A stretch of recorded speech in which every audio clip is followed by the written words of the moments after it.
1945, o Terceiro Reich desmorona. Entre ruínas e silêncio, o mundo acredita que todos os grandes responsáveis pelo horror serão condenados, mas alguns simplesmente desaparecem. O que aconteceu com os masterminds do Holocausto? Enquanto alguns de fato foram julgados em Nuremberg, muitos dos piores criminosos da história escaparam. E o mais chocante, o refúgio deles foi aqui na América do Sul. Eles viveram entre nós. Hoje vamos nos aprofundar na história para separar o fato da ficção. Vamos entender como funcionavam as rotas de fuga nazistas e como a presença desses criminosos inspirou obras famosas como o livro Meninos do Brasil. O meu nome é Nelly Krutian e aqui na Rai TV temos às quintas-feiras um papo sobre cultura.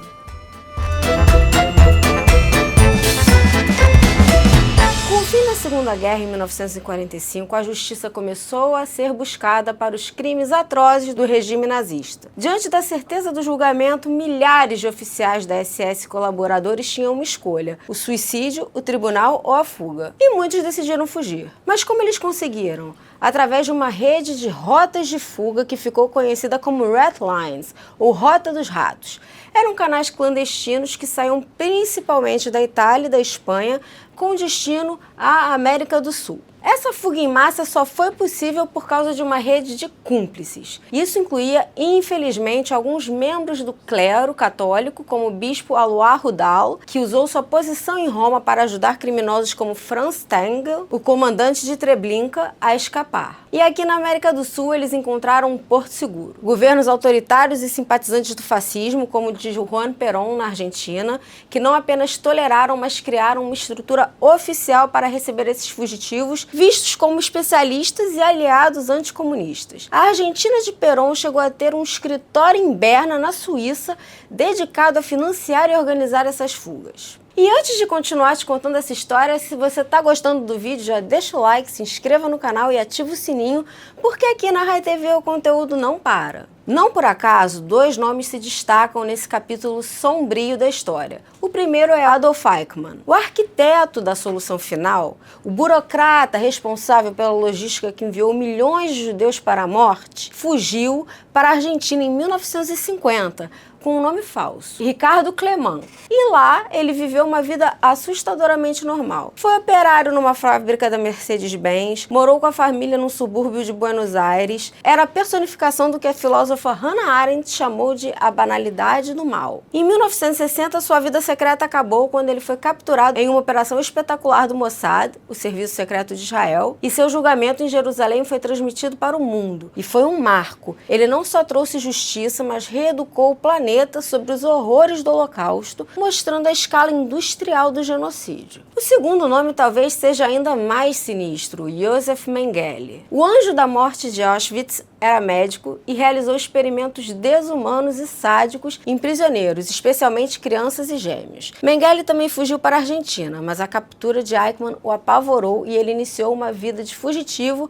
entre o Paraguai, que aliás recebeu ele muito bem, e o Brasil.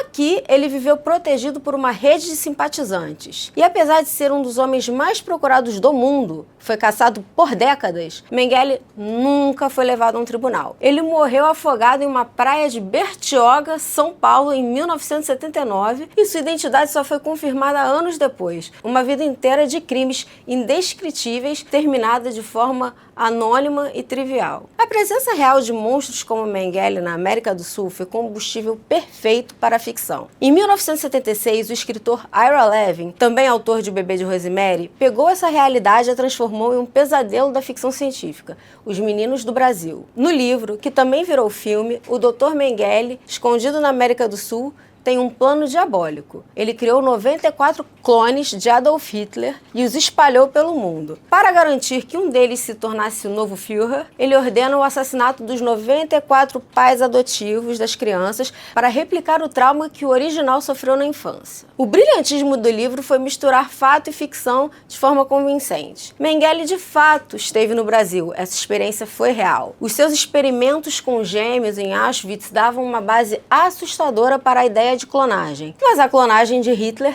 claro, foi pura ficção. Na década de 70, a clonagem humana era um conceito novo e assustador. A ciência avançava rápido e o livro de Levin foi profético, antecipando os debates éticos que teríamos décadas depois com a ovelha Dolly. A ficção se tornou tão poderosa que, para muitos, a imagem de Mengele tentando clonar Hitler na selva se tornou mais forte que a sua morte real e patética numa praia em Bertioga. A fuga nazista para a América Latina é uma história em camadas. A primeira é a do fato histórico, uma falha na justiça internacional que permitiu a criminosos viverem em liberdade. A segunda é a da ficção, que usou essa realidade para criar narrativas poderosas que moldaram nossa cultura. E a terceira é a do mito, que tentou simplificar o que era complexo e assustador. Mas a lição é clara: a busca pela verdade histórica é a nossa maior arma contra o negacionismo, o antissemitismo e a repetição de atrocidades do passado. Honrar a memória dos 6 milhões de judeus assassinados no Holocausto exige que a gente não esqueça, não simplifique e nunca, jamais, deixe de buscar justiça.